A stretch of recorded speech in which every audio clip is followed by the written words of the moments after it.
මම ඔයාට WhatsApp එකට මැසේජ් එකක් එවන්න කිව්ව නේද? ඇයි ඔයාට මැසේජ් එකක් එවන්න බැරි වෙන්නේ? නුගොඩේ මැස්ස මං තේරුම් ගත්තේ පස්සේ මං ඒත් මම පන පිටින් සදමාලි ලෑස්ති වෙලා ඉන්න. මම දුවන්න පටන් ගත්තම ඔයාලා කවුරුත් බේරෙන්නේ නැහැ මල්ලි. මම දැක්ක මාලිගාවේ පුරোহিත මන්දියා හොරෙන් බලන් යනවා. එහෙනම් අද ඒක තමයි මෙයා වැඩිපුරත් එක්ක නාන්නේ. අපි ගොතමුද ලස්සන නෙළුම් මල් මාලයක් ඔයාට. ඩ්‍රොප් එක පුදන්න මේ සැප ලෝකේ. හරිම රටකට ආයි හම්බුනේ. දැන් නම් මුම් පුක හොදන්නෙත් ආයි වලින්. ආයෙනම් අර පොළු තියෙන පකයට කතා කරන්නේ. මැරෙන්නද හදන්නේ පාරෙන් අයින් වෙන් හුත්තෝ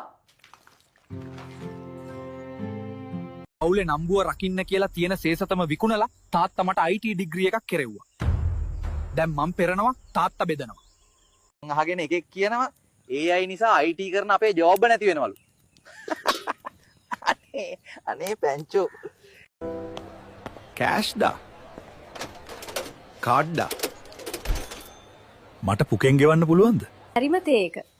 උකනවා දාලා. කොළ බවත් නෑ මෙහෙම තේ එකක්. මොකද ඔච්චර හදිස්සි? හදිස්සි පික් මී ඩෙලිවරි එකක් සර්. මොක වුණත් කමක් නෑ ලයිසන් එක ගන්නවා. තාම එල් බෝඩ් පදින්නේ බොසා. නැගපු කැටිය ටිකට් ගන්න. කවින්දු අයියේ. ඔයාට නගින්න නැහැනේ බබා. මම ටිකට් ගන්නම්. ෆයර් ගහනවා වගේ ලේසි නෑ ඔයි මේක. ඔයි මෝඩයෝ වෝල් එකක් ගහපල්ලා. ලක්ෂන් පකයක්.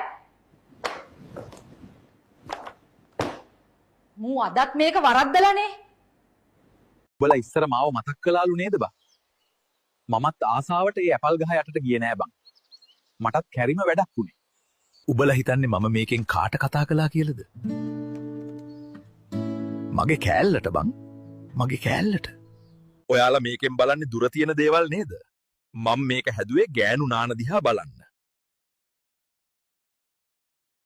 අර කසුන් කියන බල්ලා මේ දරුවෙක් එක්ක මාව දාලා ගියා සර්. මේ අසේන් කියන පකයා එක්ක මගේ කෙසෙක් ගස් ටික බෙර ගන්නත් බෑනේ. හැම තැනම හිල්.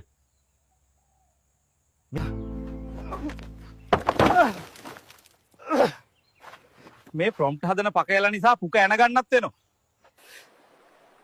දෙයියනේ. මට තව කොච්චර වෙලා මේක කරන්න වෙයිද? ඌ මම මැරුණට පස්සේ මගේ මොලේ අරන් ගියා. ඔයාගේ මොලේ නැති යාළුවෝ ටැග් කරලා අහන්න එයා ළඟද කියලා.